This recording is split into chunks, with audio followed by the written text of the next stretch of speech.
तो हम लोग अभी इंडिया, पाकिस्तान और चाइना का जो कंपैरिज़न वाला इम्पोर्टेंट चैप्टर है, उसका एक रिवीजन करेंगे।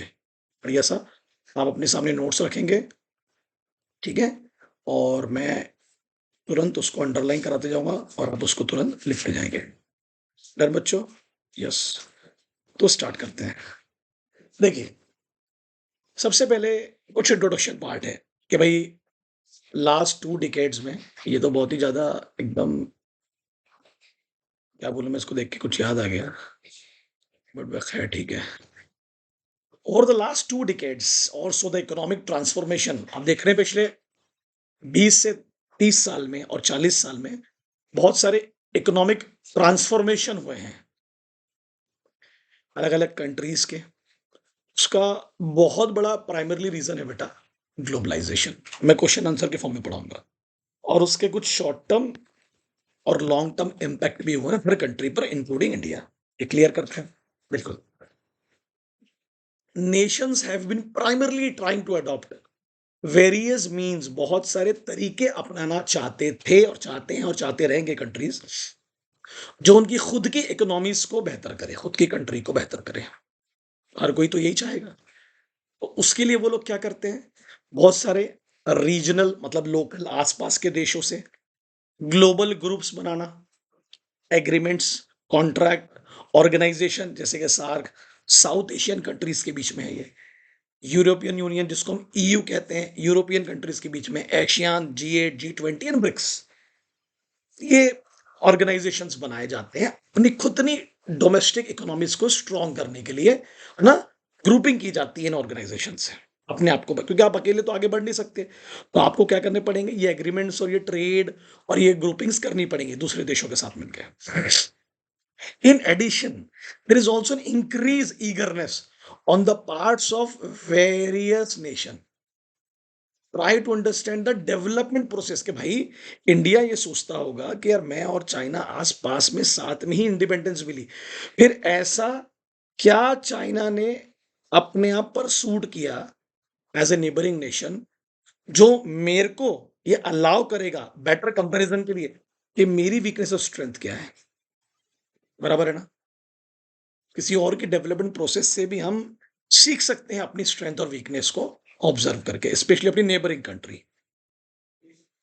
इन अनफोल्डिंग प्रोसेस ऑफ ग्लोबलाइजेशन, क्योंकि ये कभी खत्म तो होगी नहीं है, चलती रहेगी। ठीक है।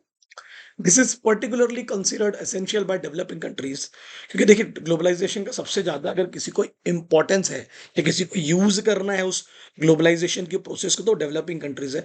क्योंकि उनके साथ एक सबसे बड़ी प्रॉब्लम ये है कि उनको इनसे तो compete करना ही है, US, China, Russia, develop country, but also among themselves. जो खुद डेवलपिंग नेशन है वो आपस में भी तो compete करेंगे। हमें अगर बांग्लादेश से टेक्सटाइल में compete करना है तो हमें मशीनों में चाइना से भी compete करना है। ठीक है। In the relatively limited economic space enjoyed by the, क्योंकि देखिए अपन पढ़ चुके हैं कि मैक्सिमम ट्रेड डेवलप कंट्रीज के बीच में होता है, मतलब हमारा जो स्कोप है ट्रेड करने का, बिजनेस करने का, वो वैसे ही बहुत ज्यादा स्मॉल है और उसमें भी हमें compete करना है उन लोगों से भी जो डेवलपिंग है और वो लोगों से भी जो डेवलप्ड हो चुके हैं। So besides an understanding of the other economies, आपको दूसरे देशों को तो समझना ही होगा जो आपके नेबरहुड में है, and other major economic activities in the region impinged on overall human development in a shared environment। जो भी इकोनॉमिक एक्टिविटीज इंट्रोड्यूस होती है किसी भी नेबरहुड में, चाहे चाइना हो, चाहे पाकिस्तान हो, चाहे बांग्लादेश हो, तो वहां वो क्यों इंट्रोड्यूस हुई, उसका क्या इम्पैक्ट हो रहा है ओवरऑल ह्यूमन डेवलपमेंट पे, वो भी हमें जानना बहुत ज्यादा जरूरी है एज ए कंट्री।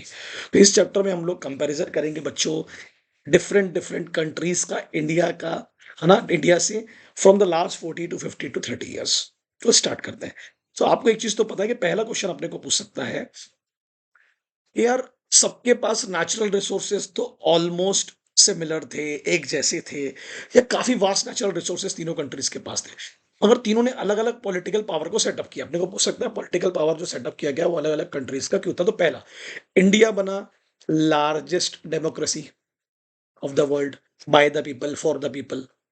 एक सेक्युलर कंट्री बना इंडिया, सर्वधर्म, डीपली लिबरल कॉन्स्टिट्यूशन है, fundamental rights, more than half a century. ठीक है, 50 साल से ज्यादा होगा इस बात को। पाकिस्तान बना मिलिट्री पॉलिटिकल पावर स्ट्रक्चर, ठीक है? एंड चाइना बनी कमांड इकोनॉमी, जैसे कम्युनिस्ट हम लोग पढ़ते हैं ना, सोशलिस्ट का एक्सट्रीम फॉर्म। बट रिसेंटली उन्होंने अपने आप को एक डेमोक्रेसी की तरफ, वहां भी वन पार्टी सिस्टम ही है, बट फिर भी वही पॉपुलरिज्म की तरफ जा रहे हैं। अब लोगों की भावनाओं को शायद देखने की कोशिश कर रहे हैं, और उनका जो इकोनॉमिक स्ट्रक्चर है वो लिबरल हो गया है। वो दूसरों को आने दे रहे हैं, वो खुद दूसरों के यहाँ जा रहे हैं, वो अलाउ कर रहे हैं लोगों को हमारे यहाँ बिजनेस करो। तो जो कमांड इकोनॉमी थी वो धीरे धीरे अब डेमोक्रेसी और लिबरलाइजेशन की तरफ जा रही है। तो ये अपने को पूछ सकता है कि तीनों कंट्रीज के पॉलिटिकल पावर का क्या सेटअप रहा, ठीक है? फिर पूछेगा डेवलपमेंट पाथ। एक देख लेते हैं, do you know that India, Pakistan, China have many similarities in their development strategies? All, ये भी एक क्वेश्चन है। All the three nations have started their development path at the same time. While India and Pakistan became independent nation in 1947, I don't understand how Pakistan became independent. Pakistan was separated. Independent to India बना, फिर उन्होंने अपने आप को अलग कर लिया, ठीक है? बट ठीक है। And People's Republic of China बना बेटा 1949 में। अब इनकी जर्नी तो एक साथ स्टार्ट हुई, तो देखते हैं ये इन्होंने कब कब क्या क्या स्टार्ट किया as a development process. In a speech at that time, Jawaharlal Nehru said, ये बहुत इंपॉर्टेंट है क्योंकि अपने पूछ सकता है, what he said, these new and revolutionary changes, जो क्रांतिकारी चेंजेस आए किसमें, चाइना में और इंडिया में, even though we are very different, बोलो, इन कंटेंट, हमारा जो बेसिक स्ट्रक्चर है, even as a country, even as a people, even as a government, वो बहुत डिफरेंट है। फिर भी वो एक नई सिंबोलिज्म शो करता है एक न्यू एशिया के बारे में। हम एशियन कंट्रीज है ना, न्यू स्पिरिट ऑफ एशिया, कि अलग अलग होके भी हम साथ में मिलकर काम कर सकते हैं, ठीक है? वाइटलिटी मतलब डिफरेंशिएशन।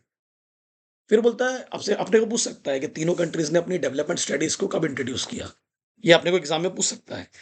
इंडिया ने अपना पहला पहला 5 ईयर प्लान इंट्रोड्यूस किया बच्चे 1951 से लेके 56 बाय प्लानिंग कमीशन, जिसको हम नीति आयोग कहते हैं। पाकिस्तान ने अनाउंस किया अपना पहला 5 ईयर प्लान बच्चों, जिसको हम दी मीडियम टर्म डेवलपमेंट प्लान कहते हैं, इन 1956। Very good.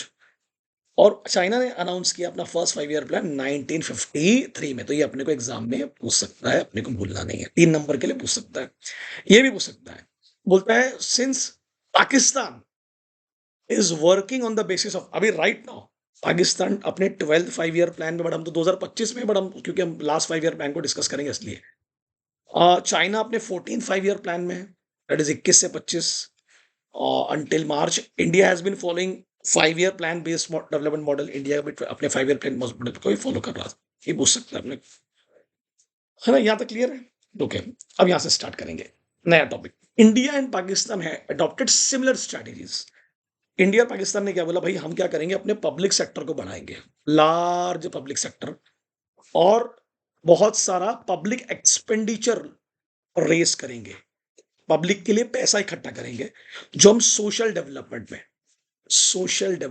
क्योंकि गरीब देश रहा है ना, तो पब्लिक सेक्टर के थ्रू पैसा कमाएंगे, पब्लिक एक्सपेंडिचर के लिए पैसा रेज करेंगे for social development.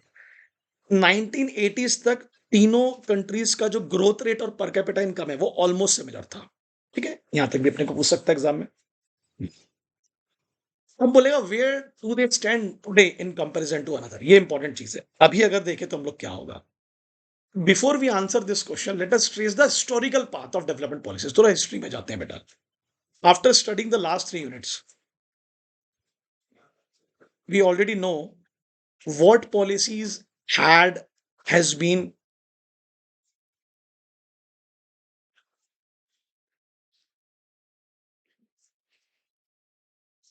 we already know what policies India has been adopted। we हमें तो पता है इंडिया की जो पॉलिसी है वो सोशलिज्म था, ये हमें जानते हैं हम। हमने सोशलिस्ट इकोनॉमिक सिस्टम को अपनाया because of the extreme poverty we had. हमने कोशिश किया इक्वल डिस्ट्रीब्यूशन ऑफ वेल्थ की तरफ जाए हम लोग, ठीक है? अभी हम लोग कैपिटलिज्म में हैं। अब देखते हैं, हम लोग स्टार्ट करते हैं। China, after the establishment of Republic, people Republic of China under one party rule, ये एक पार्टी सिस्टम है चाइना में। ध्यान देना, ऑल द क्रिटिकल सेक्टर्स, जैसे एक एग्जांपल दे रहा हूं मैं आप लोगों को, बिजली घर है, ट्रांसपोर्टेशन है, telecommunication, all the critical sectors of the economy and businesses and land owned and operated by individuals. Individuals he own करते हैं, ऑपरेट करते हैं, बट कंट्रोल किसका होता है? गवर्नमेंट का। इसलिए चाइना में इकोनॉमिक डिसीजंस बहुत फ्रीली लिए जाते हैं, बहुत अच्छे से, बट कहीं ना कहीं सरकार उसको ऑब्जर्व करती है कि देश के हित में होना चाहिए। बाकी पैसा आप कमाओ, सरकार बोलती है तुम्हें जो कमाना है कमाओ, कोई दिक्कत नहीं है, बट कंट्रोल हमारा होगा बाय पॉलिसीज, थ्रू पॉलिसीज। 1958 में बहुत ही इंपॉर्टेंट टॉपिक है, हमको एग्जाम में पूछ सकता है, very very important. The great leap forward that is GLF campaign initiate किया गया। इसका ऑब्जेक्टिव क्या था? Industrialisation massive scale. हुआ क्या इसमें? लोगों को बोला गया, चाइना के, उनको एनकरेज किया गया कि आप अपनी इंडस्ट्रीज को सेटअप करिए बैकयार्ड्स में, वर्ड एरियाज में, अपने ही घर की तरफ, अपने ही लोकल एरियाज में। ठीक है, इन क्लियर है ना, अपने बैकयार्ड्स में, अपने लोकल डेस्टिनेशन पे, अपने डोमेस्टिक एरियाज में। रूरल एरियाज में बोला गया कि आप कम्यून्स स्टार्ट करो। अब what is communes? Commune system बोलता है पीपल कलेक्टिवली कल्टीवेटेड लैंड। अगर 10 लोग हैं और आपस में जमीन है, आपके पास में, सबके पास में, अलग अलग टुकड़ों पे अलग अलग एग्रीकल्चर एक्टिविटी करने की जरूरत नहीं है। उसको एक टुकड़ा बनाए और उस पर सेम कल्टीवेशन करे, सेम क्रॉप का कल्टीवेशन करे, तो मार लास्ट लेवल पे, लार्ज लेवल पे, मैसिव स्केल पे एग्रीकल्चर प्रोडक्शन होगा, और उसका जो बेनिफिट है वो आपस में बांट लें। तो ऐसे कितने ग्रुप्स बन गए थे, कितने ग्रुप ऑफ कम्यून्स बन गए थे? 26,000 1958 में। वो फार्म पॉपुलेशन के लिए कितना बढ़िया हुआ, उसके लिए फैसिलिटी गवर्नमेंट प्रोवाइड कर रही थी। इसमें लार्ज स्केल पे एग्रीकल्चर प्रोडक्शन हुआ। तो क्लियर है, इंडस्ट्रीज के लिए ये वाला पॉइंट आ जाएगा, और कम्यून वाला पॉइंट पूरा रूरल रूरल एरियाज के लिए आ जाएगा। क्लियर है? जीएलएफ के कुछ प्रॉब्लम्स भी थे। अब आप लार्ज स्केल पे एग्रीकल्चर एक्टिविटी को प्रमोट करना चाहते हैं। दिक्कत ये हुई उस जमाने में कि एक बहुत सीवियर ड्रॉट आया, सूखा पड़ा, जिससे महामारी मच गई ना, भूखमरी, महामारी, जिसमें कितने 30 मिलियन, आई थिंक कितने भी 3 करोड़ होंगे कि 30 लाख होंगे, तुम देख लेना, इतने लोग मर गए। फिर रशिया का कॉन्फ्लिक्ट स्टार्ट हुआ चाइना से। उससे क्या हुआ बेटा, ये बहुत इंपॉर्टेंट पॉइंट है।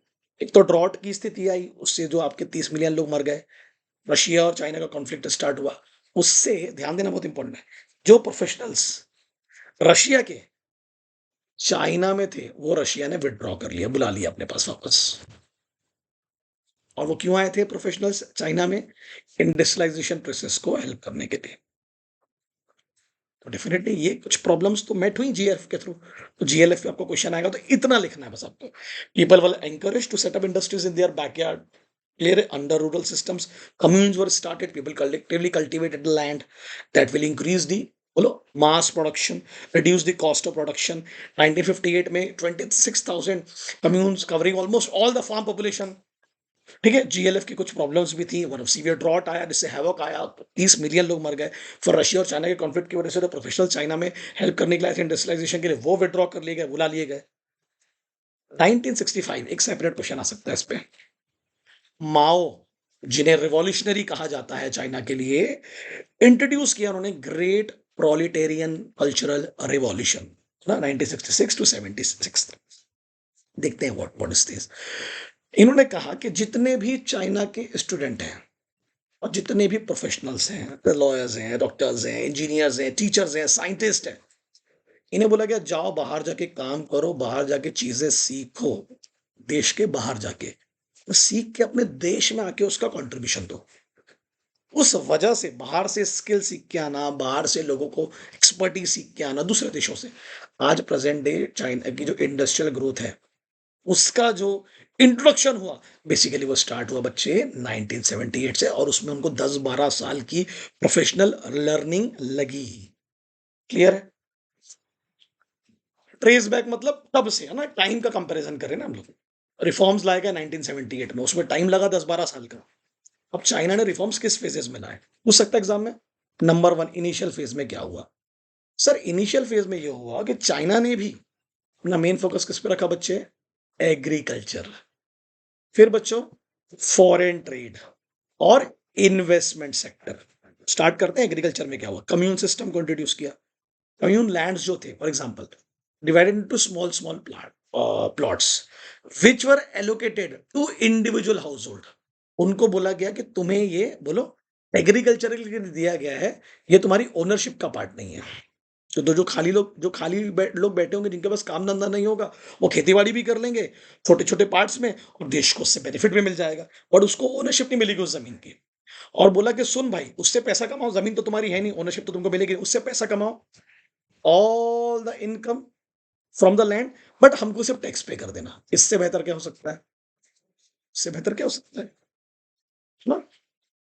जो कम्यून लैंड्स थी, जो उन्होंने 50s में जोड़ा था, उसको स्मॉल प्लॉट्स में डिवाइड कर दिया। भाई जैसे-जैसे रिफॉर्म्स आएँगे तो जो पुरानी पॉलिसीज़ उसको चेंज तो करना पड़ेगा ना। इन लेटर फेजेज़, ये फर्स्ट फेज का पार्ट था। इन लेटर फेज रिफॉर्म्स लाए गए कौन से सेक्टर में बच्चे? Industrial sector, private sector firms introduce की गई, है ना? जनरल टाउनशिप बनाई गई, विलेज एंटरप्राइजेस, जैसे आईटी सेक्टर हमारे जैसे टाउनशिप, छोटे-छोटे टाउन्स बनाए गए specially for the industries and private sector. अब वो जो इंडस्ट्रीज और प्राइवेट सेक्टर थे, वो own and operated by local people, local bodies. क्या आप गुड्स बनाए, यानी सरकार ने कितना लिबरलाइज कर दिया था अपने आप को, देखिए आप लोग। लोकल कलेक्टिव्स, जो लोकल लोग होते थे, वहां की जो एडमिनिस्ट्रेशन होती थी, वो उसको ओनर ऑपरेट करती थी। Local bodies, local township bodies, village enterprises की, ठीक है, क्लियर है? क्योंकि लोकल बॉडीज के पास में भी तो पैसा होना चाहिए ना, लोकल बॉडीज के पास में भी कुछ ना कुछ कंट्रोल होना चाहिए। तो बोले बना रहा कोई और है, बट कंट्रोल और ओन तुम, ऑपरेट और ओन तुम लोग करो, लोकल कलेक्टिव्स, लोकल लोगों की बात कर रहा है, ठीक है, लोकल लोग करेंगे इसको। It is more like an encouragement, बनाओ, ऑपरेट करो, ओनरशिप भी तुम्हारी, पैसा कमाओ, देश को बना, उसके बाद देश को करेंसीज कमा कमा के दो। अब इसमें होता क्या था, इस स्टेज में हुआ क्या, जो एंटरप्राइजेस, जो बिजनेस सरकार के द्वारा ओन्ड थे, जिसको हम बोलते थे स्टेट ओन्ड एंटरप्राइजेस, इंडिया में हम लोग इसको पब्लिक सेक्टर एंटरप्राइजेस कहते हैं, were made to face competition. उनको कंपटीशन फेस करने के लिए बोला गया, कंपटीशन फेस करो तब तुम्हारी क्वालिटी इंप्रूव होगी ना, तुम रिफॉर्म्स कर पाओगे। Reform process also involve dual pricing. पहले कैसा होता था, every pricing was decided by the government. अब दो तरीके हो गए, जो फार्मर्स और इंडस्ट्रियल यूनिट्स हैं, उनको बोला गया कि तुम जो सामान खरीद रहे हो और जो बेच रहे हो, लिखा है to buy and sell fix quantities of input and output. आप लोग फिक्स क्वांटिटी को खरीद रहे हैं, फिक्स क्वांटिटी को बेच रहे हैं, सरकार ही डिसाइड करती थी ना वहां पर। तो उसका प्राइस होता है, जब जब जरूरत पड़ेगी गवर्नमेंट डिसाइड करेगी, और जब जब जरूरत पड़ेगी आप मार्केट पे भी छोड़ देंगे। तो ये एक चेंजेस आया, नहीं तो पहले सिर्फ सरकार डिसाइड करती थी। क्लियर है? तो लोकल बॉडी वाला समझा आपको, लोकल कलेक्टिव्स, लोकल लोगों के पास वो पावर होता था, owned and operated of industrial sector and private sector firms. ये भी समझ गया, dual pricing. Over the years हुआ क्या, फायदा क्या हुआ फिर 1978 के बाद में? प्रोडक्शन प्रोसेस इंक्रीज हुई, बिल्कुल सर। जो प्रोपोर्शन था किसका, गुड्स का और इनपुट्स का, क्योंकि आपने रॉ मटेरियल्स भी प्रोड्यूस किया ना, वो भी बढ़े। और उससे क्या होगा, आपका प्रोडक्शन बढ़ेगा तो क्या होगा बच्चे, आप अगर तरक्की करोगे तो क्या होगा, हर व्यक्ति आपके यहाँ पैसा लगाना चाहेगा, उससे आपका फॉरेन इन्वेस्टमेंट बढ़ा, इकोनॉमिक जोन सेटअप होना स्टार्ट हो गए, जैसे हमारे यहाँ पर छोटे छोटे जोन, राइस इंडस्ट्रीज, है ना, स्टील इंडस्ट्रीज, वैसे जोन्स बनने लगे ना, मैन्युफैक्चरिंग हब्स के। ये फायदा हम बता सकते हैं, एडवांटेज इंडस्ट्रियल सेक्टर का बढ़ने का लेटर फेज में। ये इनिशियल फेज में एग्रीकल्चर पार्ट। पाकिस्तान पे आ जाते हैं। While looking at various economic policies that Pakistan adopted, India का बहुत सिमिलरिटीज थी। जैसे Pakistan also follows mixed economy model, public sector private sector मिलकर काम करेगा। 50-60s में Pakistan introduce variety of regulated policy framework like import substitution based industrialisation. क्या होता था, पर याद है बड़े, इंपोर्ट सब्सटीट्यूशन कि tariff protection for manufacturing of consumer goods together with direct import controls on competing imports के। एक तो हम जो सामान बाहर बेच रहे हैं उस पे कम टैरिफ लगाया जाए, जो बाहर से सामान खरीद रहे हैं उस पे ज़्यादा टैरिफ लगाया जाए, हम जो सामान यहाँ बना रहे हैं उस पे टैरिफ पे छूट दी जाए, तो एक इम्पोर्ट सब्स्टिट्यूशन हो जाएगा, ठीक है ना? टैरिफ प्रोटेक्शन फॉर, बोलो, manufacturing of consumer goods together with direct import control on competing import. हम जो बना रहे हैं उसको टैरिफ से मुक्त कर दो, उस पर कोई ड्यूटी मत लगाओ, और जो बाहर से आ रहा है उसको थोड़ा महंगा करो, हमारी डोमेस्टिक इंडस्ट्रीज को हम प्रोटेक्ट कर पाएंगे। ये भी उन्होंने किया, इम्पोर्ट सब्स्टिट्यूशन बोलते हैं ना उसको, कि बाहर वाला सामान हम अपने देश में कैसे सब्स्टिट्यूट करें, नहीं तो हमारा सामान खरीदेगा कौन? उन्होंने भी ग्रीन रिवॉल्यूशन को इंट्रोड्यूस किया, वहां पर उन्होंने मशीन्स को लेके आया, मैकेनाइजेशन, पब्लिक इन्वेस्टमेंट्स बढ़ाए इंफ्रास्ट्रक्चर में, सिलेक्टेड एरियाज़ में, जिससे उनकी जो प्रोडक्शन है फूड ग्रेन्स की वो बढ़ी। ओके सर, ये तो बिल्कुल पाकिस्तान इंडिया जैसा ही लग रहा है। This change the agrarian structural dramatically, है ना? जो एग्रेरियन इकोनॉमी थी वो 1970s में थोड़ी चेंज हुई और वहां पर कैपिटल गुड्स बनने लगे like machines and all that. Pakistan ने भी अपनी पॉलिसी को शिफ्ट किया 70s और 80s में। उन्होंने क्या किया देखते हैं, जो इंपॉर्टेंट एरियाज थे, थ्रस्ट एरियाज थे, उन्होंने डी नेशनलाइजेशन किया, मतलब डिवाइड कर दिया चीजों को। किसको इंकरेज किया? प्राइवेट सेक्टर को। जैसे जो कंट्रोल सिर्फ गवर्नमेंट का था पहले, उसको अब उन्होंने प्राइवेट सेक्टर के लिए खोल दिया। उसमें क्या हुआ, जब आप अ, अपने हाथ से कंट्रोल मार्केट की तरफ छोड़ते हैं, मार्केट में छोड़ते हैं, फिर बाहर से भी आपको सपोर्ट आने लगता है, लोग पैसा लगाने के लिए उत्सुक होते हैं, तो उनको फाइनेंशियल सपोर्ट मिला किससे? वेस्टर्न कंट्रीज से। फिर जो उनके लोग बाहर काम करते थे, उनके लोग जो गए थे बाहर, एमिग्रेंट्स, पाकिस्तानीज, जो कहाँ काम करते थे? मिडिल ईस्ट में। वहां से बहुत सारा पैसा रेमिट होके आने लगा। कब हुआ ये? जब आपने कुछ इंपॉर्टेंट एरियाज में, जो आपके इंपॉर्टेंट एरियाज थे बिजनेस के, है ना, इंडस्ट्री के, उसको डी नेशनलाइज किया और एंकरेजमेंट किया प्राइवेट सेक्टर को, क्योंकि प्रॉफिट ओरिएंटेड हो जाता है ना, तो हर किसी को पैसा कमाने की इच्छा होती है फिर वहां से।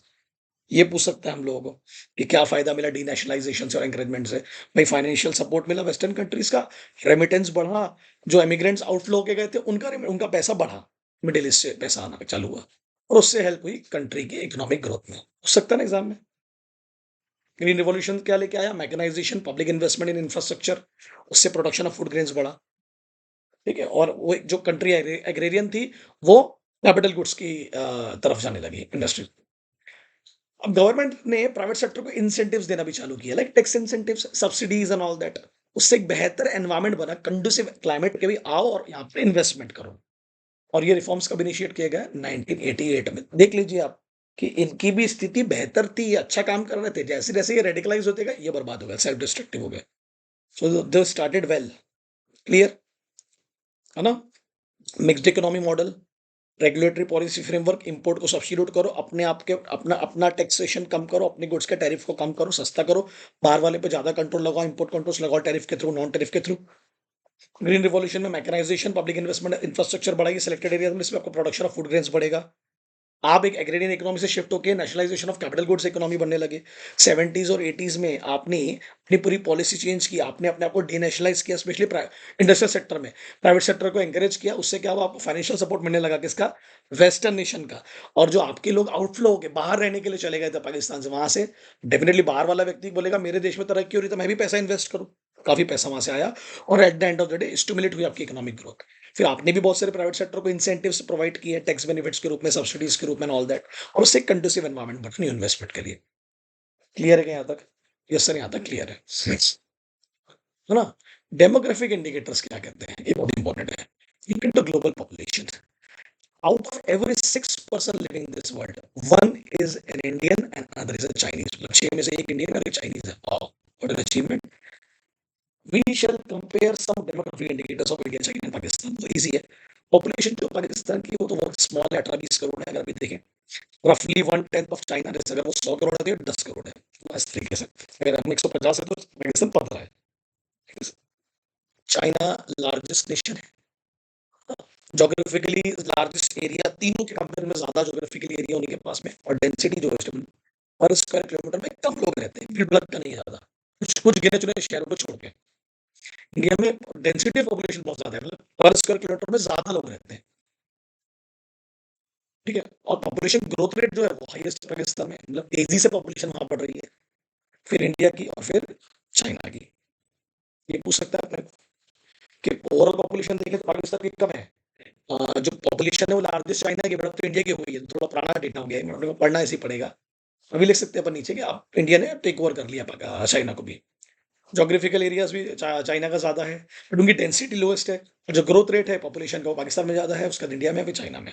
स्कॉलर्स ने कहा कि इसका बहुत बड़ा रीजन ये रहा चाइना ने क्यों कंट्रोल किया अपनी पॉपुलेशन को, कि उन्होंने वन चाइल्ड पॉलिसी लेके आई थी 1970s में। उससे लो पॉपुलेशन ग्रोथ हुई, है ना? वन चाइल्ड पॉलिसी, एक ही बच्चा पैदा होगा, और उनका जो सेक्स रेशियो है वो भी डिक्लाइन हुआ, है ना? जो प्रोपोर्शन ऑफ फीमेल्स है, देखा ना? This also state that this measure to led to decline in the sex ratio, the proportion of females बढ़ता, भाई एक ही बच्चा होगा। अब वो एक अगर लड़का ही हुआ है तो फिर आप दूसरी तो लड़की अलाउ भी नहीं कर रहे हो, दूसरी तरफ लड़की अलाउ भी नहीं कर रहे हो ना, तो उससे आपका जो सेक्स रेशियो था फीमेल्स का वो थोड़ा सा और कम हुआ। ठीक है, महिलाएं कम पैदा हुई, कमी होंगी ना यार। अगर पहला ही बच्चा लड़का हो गया तो फिर क्या कर लोगे आप?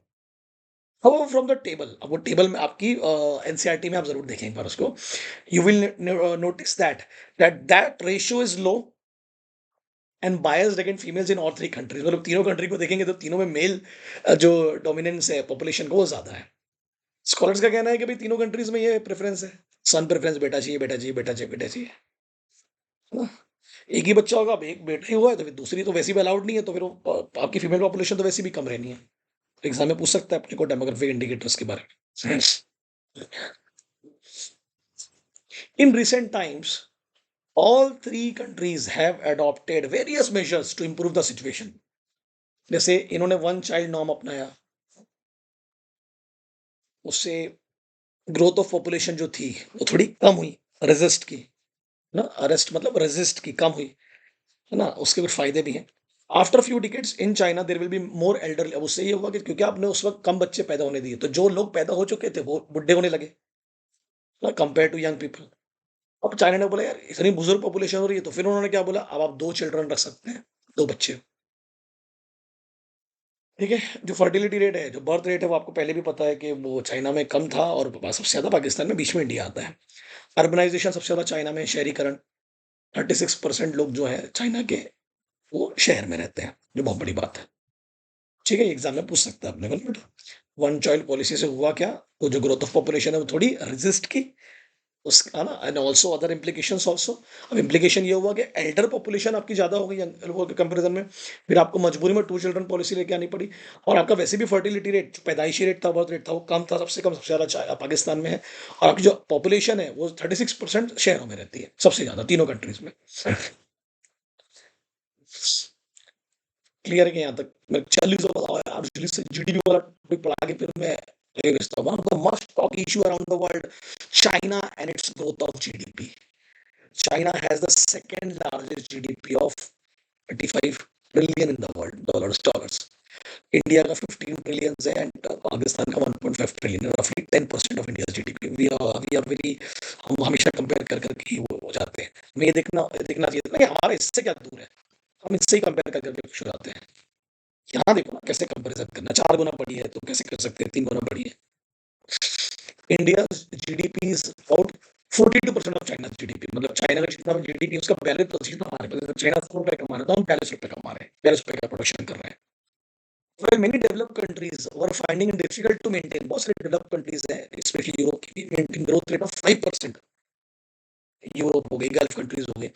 चाइना उस जमाने में भी डबल डिजिट ग्रोथ रेट लेके चल रहा था, लाइक 10%, 11, 12, 1980s में। और बोलता 1980s में Pakistan was also head of India. 1980s में उन्होंने एक बहुत खराब दौर भी रहा है, आपने देखा है, हमने इकोनॉमिक रिफॉर्म्स पढ़े थे काफी ज्यादा। China was also having double digit growth and India was at the bottom. Clear, ये पूछ सकते हैं आपने 1980s में क्या था। 15 2015-17 में एंड 2004 में पाकिस्तान में डिक्लाइन हुआ है ग्रोथ रेट में, चाइना में भी डिक्लाइन हुआ है, और जो इंडिया का है वो मॉडरेट इंक्रीज हुआ है कंपैरिजन जो है। सम स्कॉलर्स कहते हैं कि रिफॉर्म प्रोसेस इंट्रोड्यूस्ड इन, अब पाकिस्तान में जो रिफॉर्म्स आया वो उसको रिफॉर्म्स बोले या क्या बोले, स्पेशली वो जो पॉलिटिकल इंस्टेबिलिटी है वो लॉन्ग पीरियड ऑफ टाइम, और जो एक्सेसिव कंट्रोल है मिलिट्री का, उस वजह से उनकी जो ग्रोथ रेट है वो गिरी। पॉलिटिकल इंस्टेबिलिटी बहुत है because of the excessive control of military powers, है ना? क्लियर? फिर अलग अलग कॉन्ट्रीब्यूशन है अलग अलग सेक्टर का, ये आप जरूर पढ़ें खुद से। अब यहाँ नंबर्स वाला खेल है तो यहाँ आपको ज्यादा जरूरत मेरी नहीं पड़ेगी, आपको अपने नंबर्स पे ध्यान देना होगा।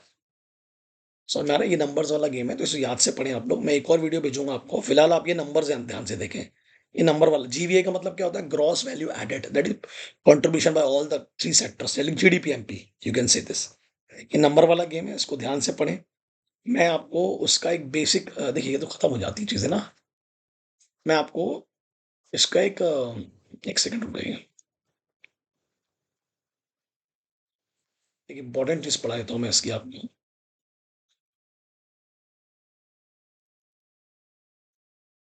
ये बहुत इंपॉर्टेंट है, क्या स्ट्रक्चरल रिफॉर्म्स है चाइना में, ये चीज पढ़ा दे रहा हूँ आप लोगों को, एक human development indicator. Since you might have studied about the importance of human development, education health अपने पढ़े ना, जो पॉपुलेशन एजुकेटेड है, हेल्दी है, वो ह्यूमन रिसोर्स नहीं, देश का ह्यूमन डेवलपमेंट है। बोलता है importance of human development indicators in loan classes and position of many developed and developing countries. Look at how China, India, and Pakistan have performed. देखते हैं, समझते हैं। चाइना तो ज्यादा ही था। बहुत सारे इंडिकेटर्स है जिसमें चाइना ह्यूमन डेवलपमेंट में हमसे अहेड रहा है। पहला क्या है? Per capita income, portion of population below poverty line, population below poverty line के नीचे है। मॉर्टिलिटी रेट्स, सैनिटेशन, साफ सुथरा जो है, toilets and all that, literacy rate, life expectancy and malnutrition, ये जो इंडिकेटर्स हैं इसमें चाइना हमसे बेहतर ही रहा। ये दीज आर द इंडिकेटर्स जो ह्यूमन डेवलपमेंट को जज करने में हमको काम आ सकते हैं। एग्जाम में पूछ सकते हैं आप लोग कौन से इंडिकेटर्स है? GDP per capita, proportion of population, poverty line, health indicators like mortality rate, ठीक है, कितने लोग पैदा होने के बाद में मर रहे हैं एक साल के अंदर, इन्फेंट्स को लेकर मॉर्टिलिटी रेट है, एक्सेस टू सैनिटेशन है, इसमें तो काफी दिक्कत हमारे यहाँ, literacy rates, life expectancy and malnourishment, बच्चों को खाना वाना मिल रहा है कि नहीं, दीज आर द इंडिकेटर्स। अब बोलता है China and Pakistan are ahead of India in reducing the proportion of poverty line. Oh my god, BPL ने बिलो पॉवर्टी लाइन से लोगों को निकालने के लिए चाइना एंड पाकिस्तान हमसे अहेड थे, और सैनिटेशन के उसमें भी। Oh my god, but India and Pakistan have not been able to save. हाँ, ये जो महिलाओं की मौत हो जाती थी ड्यूरिंग द प्रेगनेंसी, है ना, और बच्चा देने के बाद में भी, इससे मैटरनिटी, उसमें नहीं, इंडिया पाकिस्तान ने खराब परफॉर्म किया बहुत ज़्यादा, because of the lack of medical facilities and very superstitions and beliefs and all that, you know, and insufficient treatment to the women. Maternity during that 9 months, mortality rates बहुत ज़्यादा थे। In China, for 1 lakh birth, only 29 women die. Whereas India and Pakistan 133 and 140, ये बहुत है maternal mortality में, ठीक है।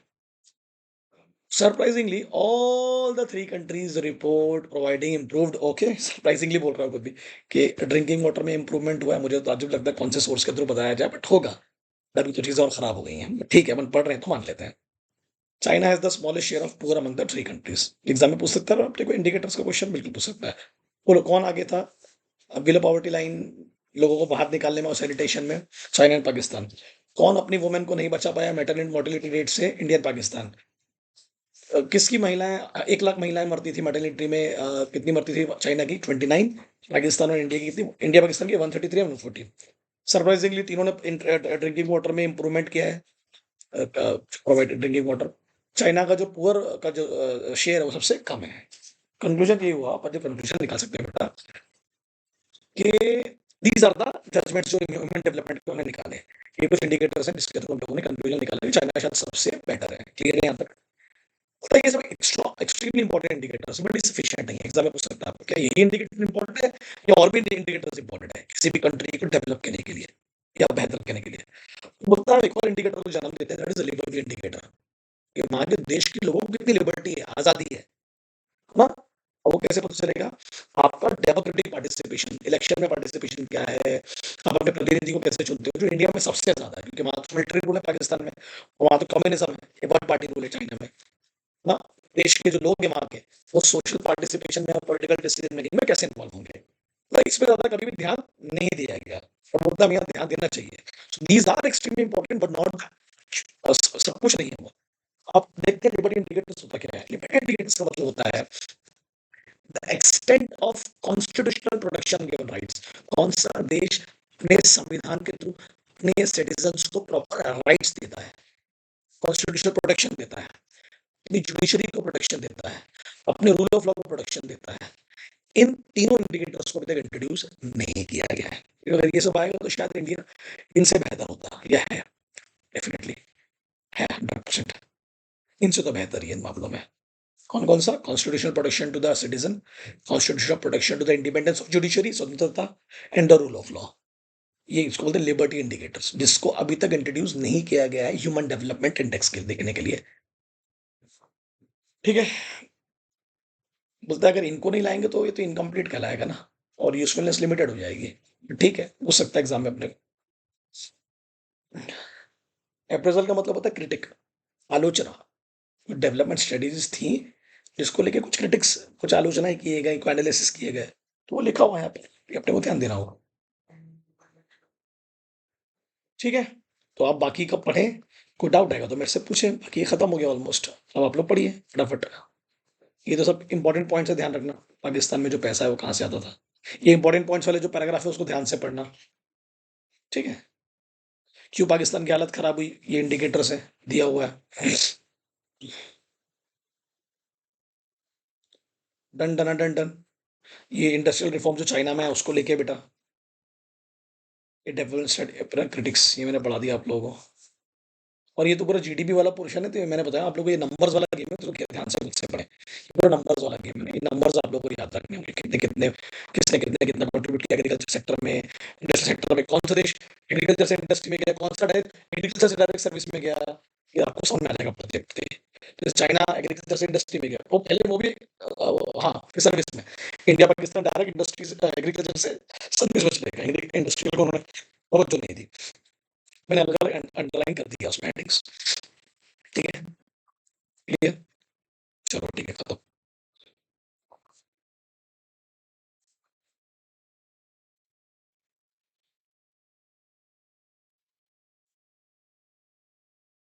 देख लेना भाई, काम आएगा बहुत ज्यादा, प्लीज।